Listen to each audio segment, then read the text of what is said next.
இன்றைக்கி பிறந்த நாள் கொண்டாடுறவங்க, கல்யாண நாள் கொண்டாடுறவங்களுக்கு எல்லாருக்கும் என்னுடைய வாழ்த்துக்கள். வீடியோ பார்க்குறீங்க, சப்ஸ்கிரைப் பண்ணுங்கள், லைக் பண்ணுங்கள், ஷேர் பண்ணுங்கள், பெல் பட்டனை கிளிக் பண்ணுங்கள். வாங்க கதைக்குள்ளே போகலாம். இன்னைக்கு கதை எள்ளு போச்சு எண்ணெய் வந்தது. ஓர் ஊரிலே உழவன் ஒருவன் இருந்தான். அவன் பெரிய மீசையுடன் பார்ப்பதற்கு பயங்கரமாக இருந்தான். உழுவதற்காக அவன் வைத்திருந்த கலப்பை உடைந்து விட்டது. புதிய கலப்பை செய்வதற்கு மரம் வெட்டுவதற்காக பக்கத்திலிருந்த காட்டுக்குள் நுழைந்தான் அவன். அங்கிருந்து பெரிய மரம் ஒன்றை தேர்ந்தெடுத்தான். நல்ல வைரம் வாய்ந்த மரம். இது கலப்பை செய்தால் நீண்ட காலம் உழைக்கும் என்று சொல்லிக்கொண்டே கோடாரியால் அதை வெட்டத் தொடங்கினான். அந்த மரத்தில் நிறைய பேய்கள் குடியிருந்தன. அந்த மரத்தை வெட்டுவதைக் கண்டு அவை பயந்து நடுங்கின. மரத்தை விட்டு கீழே இறங்கிய எல்லா பேய்களும் அவன் காலில் விழுந்தன. பேய்களைக் கண்டு அவனுக்கு அச்சத்தால் மூச்சை நின்று விடும்போல் இருந்தது. என்ன நடக்கப் போகிறதோ என்று நடுங்கியபடியே இருந்தான். கிளை பேய் ஒன்று, ஐயா, இந்த மரத்தில் நாங்கள் பரம்பரையாக வாழ்ந்து வருகிறோம். எதற்காக இதை வெட்டுகிறீர்கள்? எங்களுக்கு வாழ்வு கொடுங்கள் என்று கெஞ்சியது. இதை கேட்டதும் அவனுக்கு போன உயிர் திரும்பி வந்தது. தன் நடுக்கத்தை மறைத்து கொண்டான். பேய்களை பார்த்து அதிகார குரலில், நிலத்தில் எள் விதைக்க வேண்டும். புதிய கலப்பை செய்வதற்காக இந்த மரத்தை வெட்டுகிறேன். நீங்கள் என் காலில் விழுந்ததால் பிழைத்தீர்கள். இல்லையெனில் உங்களை எல்லாம் ஒழித்திருப்பேன். என் வீட்டு தோட்டத்தில் 10 பேய்களை கட்டி வைத்திருக்கிறேன் என்று கதை அளந்தான் அவன். ஐயா, மரத்தை வெட்டாதீர்கள். நாங்கள் வேறு எங்கே போவோம்? எங்கள் மீது இரக்கம் காட்டுங்கள் என்று எல்லா பேய்களும் அவன் காலை பிடித்து கொண்டு அழுதன. கலப்பை இல்லாமல் நான் என்ன செய்வேன்? என்னிடம் இரக்கத்தை எதிர்பார்க்காதீர்கள். மரத்தை வெட்டியே தீருவேன் என்றான் அவன். கிளைப்பை அவனை பார்த்து, ஐயா, உங்கள் நிலத்தில் ஓராண்டிற்கு எவ்வளவு எள் விளைகிறது என்று கேட்டது. 50 மூட்டை எள் என்றான் அவன். ஆண்டிற்கு 100 மூட்டை எள் நாங்கள் தருகிறோம்.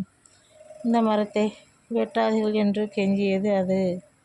உங்கள் மீது இறக்கப்பட்டு இந்த மரத்தை வெட்டாமல் விடுகிறேன். ஒவ்வொரு ஆண்டும் மறுவடை நேரத்தில் 100 மூட்டை எள் வந்தாக வேண்டும். வர தவறினால் இந்த மரத்தை வெட்டுவதோடு நிற்க மாட்டேன், உங்களையும் அழித்து விடுவேன் என்றான் அவன். எங்கள் வேண்டுகோளை ஏற்ற கொண்டதற்கு நன்றி. நாங்கள் சொல் தவற மாட்டோம் என்றது அந்த பேய். மகிழ்ச்சியுடன் அவனும் வீடு வந்து சேர்ந்தான். அறுவடை காலம் வந்தது. பல இடங்களில் விளைந்த எள்ளை பேய்கள் திருடின. எப்படியோ 100 மூட்டை எள்ளை சேர்த்து அவனிடம் கொண்டு வந்தன. பேய்கள் பார்த்து, அவன் சொன்னபடியே எள் கொண்டு வந்திருக்கிறீர்கள். என்னை ஏமாற்ற முயன்றால் நான் பொல்லாதவனாகி விடுவேன். ஆண்டுதோறும் இப்படியே வர வேண்டும் என்று மிரட்டி அவற்றை அனுப்பி வைத்தான். நடுங்கியபடியே பேய்கள் அங்கிருந்து சென்றன. சில நாட்கள் கழித்தன. புது பேய் என்ற பெயருடைய பேய் தன் உறவினரை பார்க்க அங்கு வந்தது. எல்லா பேய்களும் இழைத்து துரும்பாக இருப்பதைக் கண்டது அது.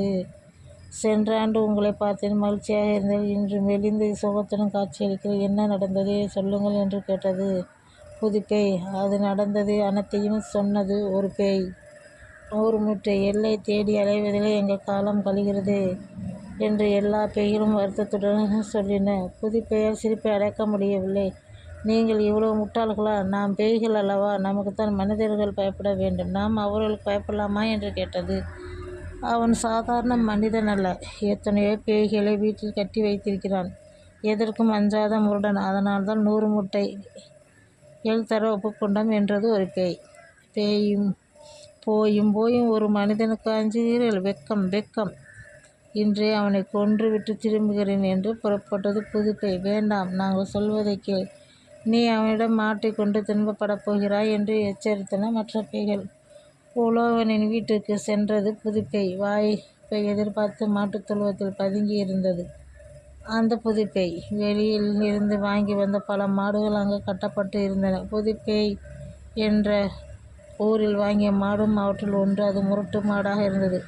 புது மாடுகளுக்கு அடையாளம் தெரிவதற்காக சூடு வைக்க நினைத்தான் அவன். தன் வேலைக்காரனை பார்த்துட்டு, அந்த புது பேயை இழுத்து வந்து கட்டி பழுக்க காய்ச்சி இரும்பு துண்டால் பெரிய சூடு போட வேண்டும். வெளியூர் என்பதால் நம்மை பற்றி தெரியாமல் ஆட்டம் போடுகிறது. சூடு போட்டோம் அது இங்குள்ளவனைப் போல் ஆகிவிடும். ஒழுங்காக பணிந்து நடக்க என்று உரத்த குரலில் கத்தினான் அவன். காதுங்கி இருந்த புதுப்பை இதை கேட்டு நடுங்கியது. ஐயோ, எல்லா பேய்களும் தடுத்தனவே. என் ஆணவத்தால் அவற்றை மீறி வந்தேன். பெரிய மீசையுடன் இருக்கும் இவனை பார்த்தாலே பயமாக இருக்கிறதே.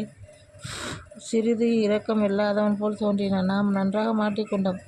தப்பிக்கவே வழியில் நமக்கு பெரிய சூடு போடத்தான் போகிறான். என்ன செய்வது என்று குழம்பியது அது. மாட்டை கட்டுவதற்கு உழவன் பெரிய கயிற்றுடன் வந்தான். அவன் கால்களில் விழுந்த புதுப்பை, ஐயா, என்னை மன்னித்து விடுங்கள். தெரியாமல் நான் இங்கு வந்துவிட்டேன். எனக்கு சூடு போட்டு விடாதீர்கள் என்று கெஞ்சியது. தன் தடுக்கத்தை மறைத்து கொண்ட அவன், என் எதிரில் வர உனக்கு என்ன துணிச்சல்? உன்னை என்ன செய்கிறேன் பார் என்று கோபத்துடன் கத்தினான். இவனிடமிருந்து எப்படி தப்பிப்பது என்று சிந்தித்தது. எல்லா பேரும் என்னை உங்களிடம் அனுப்பி வைத்தேன் என்று பொய் சொன்னது. எதற்காக அனுப்பினார்கள்? உண்மையை சொல், இல்லையெனில் உன்னை தொலைத்து விடுவேன் என்று இடிக்குரலில் விளங்கினான் அவன். பேய்கள் உங்களுக்கு ஆண்டுதோறும் 100 முட்டைகள் தருகின்றன. நீங்கள் அவற்றை எண்ணெய் ஆக்குவதற்காக ஏன் துன்பப்பட வேண்டும்? எள்ளுக்கு பதிலாக 100 பீப்பா எண்ணெய் தருவதாக அவை முடிச்சது. உங்களுக்கு என்ன வேண்டும்? என்ன வேண்டுமோ இதை தெரிந்து வருவதற்காக என்னை அனுப்பி வைத்தேன். உங்களுக்கு என்ன வேண்டும் சொல்லுங்கள் என்று நடுங்கியபடி கேட்டது அது. இனிமேல் எனக்கு எள் வேண்டாம். எண்ணெயாகவே தாருங்கள். ஏதேனும் தவறு நடக்கும்போது உங்கள் அனைவரையும் தொலைத்து விடுவேன். ஓடு என்று விரட்டினான் அவன். எப்படியோ தப்பித்தம் என்று ஒரே ஓட்டமாக ஓடியது அது. மூச்சு வாங்க காட்டை அடைந்தது. அதன் நிலையை பார்த்து மற்ற பேர் என்ன நடந்திருக்கிறது புரிந்தது. என்ன, அப்போது பேயே வீரம் பேசிவிட்டு சென்ற? ஐயோ, அவனை கொன்று விட்டாயா என்று கேலியாக கேட்டது ஒரு பேய். உங்கள் பேச்சை கேட்காது தப்புத்தான். முரடனான அவனிடம் நான் நன்றாக சிக்கிக்கொண்டேன். எனக்கு பெரிய சூடு வைத்திருப்பான். அதை இப்பொழுது நினைத்தாலும் என் உள்ளம் நடுங்கிறது. என் அறிவு வேலை செய்து எப்படியோ அவனிடம் தப்பித்து விட்டேன் என்றது புதுப்பை. அவன் பெரிய ஆராய்ச்சி. அவனிடம் என்ன சொல்லி தப்பித்தாய் என்றது ஒரு கிளப்பை. 100 முட்டை எள்ளு தருவதா அல்லது 100 பீப்பா எண்ணெய் தருவதா என்று கேட்டவரை நீங்கள் அனுப்பதாக சொன்னேன். அவனும் இனிமேல் 100 பீப்பா எண்ணெயை தருமாறு கட்டளையிட்டான் என்று நடந்ததை சொன்னது புதுப்பை. என்ன காரியம் செய்துவிட்டான்? 100 முட்டை எல்லையை கொடுத்துட்டு நிம்மதியாக இருந்திருப்போம். இனிமேல் 100 பீப்பா எண்ணெய் தருவதற்கு சொல்லிவிட்டு வந்திருக்கேன். அவ்வளவு எண்ணெய் சேர்ப்பதற்கு நாங்கள் தூக்கம் இல்லாமல் துன்பப்பட வேண்டும். நாங்கள் தடுத்தும் நீ கேட்கவில்லை. நீ என்ன செய்வது என்று வருத்தத்துடன் புலம்பின அங்கிருந்த பேய்கள்.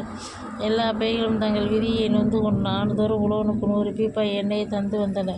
தன் அறிவுக்குரிமை தன்னை காப்பாற்றியது. உழைக்காமலே வளமாக வாழும் வாய்ப்பும் வந்தது என்று மகிழ்ந்தான் அவன். அதனால் இந்த கதையிலிருந்து நம்ம கற்றுக்கிறது என்னன்னா, நம்ம அறிவு கூர்மையில் தான் எல்லாமே நம்ம இதனுடைய புத்திசாலித்தனை தான் வாழணும் அப்படின்ட்டு இது சொல்லி இருக்குது. ரொம்ப நன்றி உறவுகளே. கதையை கேட்டுட்டு ப்ளீஸ் சப்ஸ்கிரைப் பண்ணுங்கள், ஷேர் பண்ணுங்கள், கமெண்ட் பண்ணுங்கள், பெல் பட்டனை கிளிக் பண்ணுங்கள். தேங்க்ஸ்.